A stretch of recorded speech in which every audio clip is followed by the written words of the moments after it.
112 ವರ್ಷಗಳ ಸುದೀರ್ಘ ಇತಿಹಾಸ ಹೊಂದಿರುವ ಜಿಲ್ಲೆಯ ಪ್ರತಿಷ್ಠಿತ ಅಂಕೋಲಾ ಅರ್ಬನ್ ಬ್ಯಾಂಕ್ನ ನೂತನ ಅಧ್ಯಕ್ಷರಾಗಿ ರಾಜೇಂದ್ರ ಶೆಟ್ಟಿ, ಉಪಾಧ್ಯಕ್ಷರಾಗಿ ಉಮೇಶ್ ನಾಯ್ಕ್ ಅವರು ಅವಿರೋಧವಾಗಿ ಆಯ್ಕೆಯಾದರು.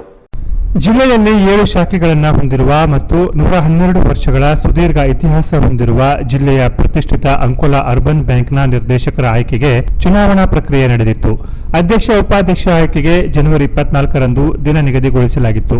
ಬ್ಯಾಂಕ್ನ ನೂತನ ಆಡಳಿತ ಮಂಡಳಿಗೆ ಅಧ್ಯಕ್ಷರನ್ನಾಗಿ ಹಿರಿಯ ನಿರ್ದೇಶಕ ರಾಜೇಂದ್ರ ಶಾಂಬಾ ಶೆಟ್ಟಿ ಮತ್ತು ಉಪಾಧ್ಯಕ್ಷರಾಗಿ ಇನ್ನೋರ್ವ ಹಿರಿಯ ನಿರ್ದೇಶಕ ಉಮೇಶ್ ನಾಯ್ಕ್ ಅವರು ಅವಿರೋಧವಾಗಿ ಆಯ್ಕೆಯಾದರು.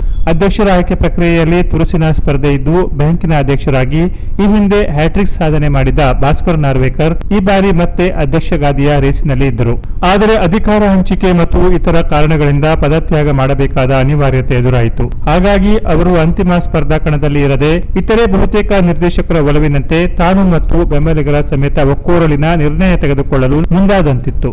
ಬ್ಯಾಂಕಿನ ನೂತನ ಅಧ್ಯಕ್ಷರಾಗಿರುವ ರಾಜೇಂದ್ರ ಶಾಂಬಾ ಶೆಟ್ಟಿ ಹಾಗೂ ಉಪಾಧ್ಯಕ್ಷರಾಗಿ ಅವಿರೋಧ ಆಯ್ಕೆಯಾಗಿರುವ ಉಮೇಶ್ ಗೋವಿಂದ ನಾಯ್ಕ್ ನೇತೃತ್ವದಲ್ಲಿ ಹಿರಿಯ ವಕೀಲರಾದ ನಾಗಾನಂದ ಬಂಟ್, ಬಿಡಿ ನಾಯ್ಕ್, ಸುಧಾ ಗೌರಿ, ತಿಮ್ಮಪ್ಪ ಸಿದ್ದಿ, ಅನುರಾಧ ನಾಯ್ಕ್, ಬ್ಯಾಂಕಿಗೆ ಈ ಬಾರಿ ಹೊಸ ಮುಖಗಳಾಗಿ ಆಯ್ಕೆಯಾಗಿರುವ ಬಾವಿಕೇರಿಯ ಉದಯ್ ವಾಮನ್ ನಾಯಕ್, ಗೋಪಾಲಕೃಷ್ಣ ಚಿನ್ನಪ್ಪ ನಾಯ್ಕ್, ಸಂತೋಷ್ ಬಂಡಿಕಟ್ಟೆ, ಸಂಜಯ್ ಸಿ ಮೋದಿ, ಸುಧಾ ಗಣಪತಿ ಶೆಟ್ಟಿ ಇದ್ದರು. ಚುನಾವಣಾಧಿಕಾರಿಯಾಗಿ ಮಮತಾ ನಾಯಕ್ ಕರ್ತವ್ಯ ನಿರ್ವಹಿಸಿದರು.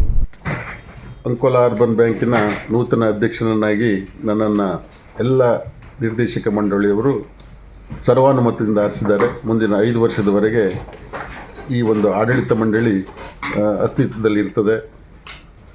ನನ್ನನ್ನು ಈಗ ಅಧ್ಯಕ್ಷನನ್ನಾಗಿ ಮತ್ತು ಉಮೇಶ್ ನಾಯ್ಕನನ್ನು ಉಪಾಧ್ಯಕ್ಷನನ್ನಾಗಿ ಆರಿಸಿದ್ದಾರೆ. ಮುಂಬರುವ ದಿನಗಳಲ್ಲಿ ಬ್ಯಾಂಕಿನ ಸರ್ವತೋಮುಖ ಅಭಿವೃದ್ಧಿಯ ಸಲುವಾಗಿ ಎಲ್ಲರ ಸಹಕಾರಗಳನ್ನು ಕೋರ್ತಾ ಈ ಬ್ಯಾಂಕನ್ನು ಮುನ್ನಡೆಸ್ಕೊಂಡು ಹೋಗಲಿಕ್ಕೆ ನಾವೆಲ್ಲ ಪ್ರಯತ್ನ ಮಾಡ್ತೇವೆ ಅಂತ ಹೇಳ್ತಾ. Canara plus news, Ankola.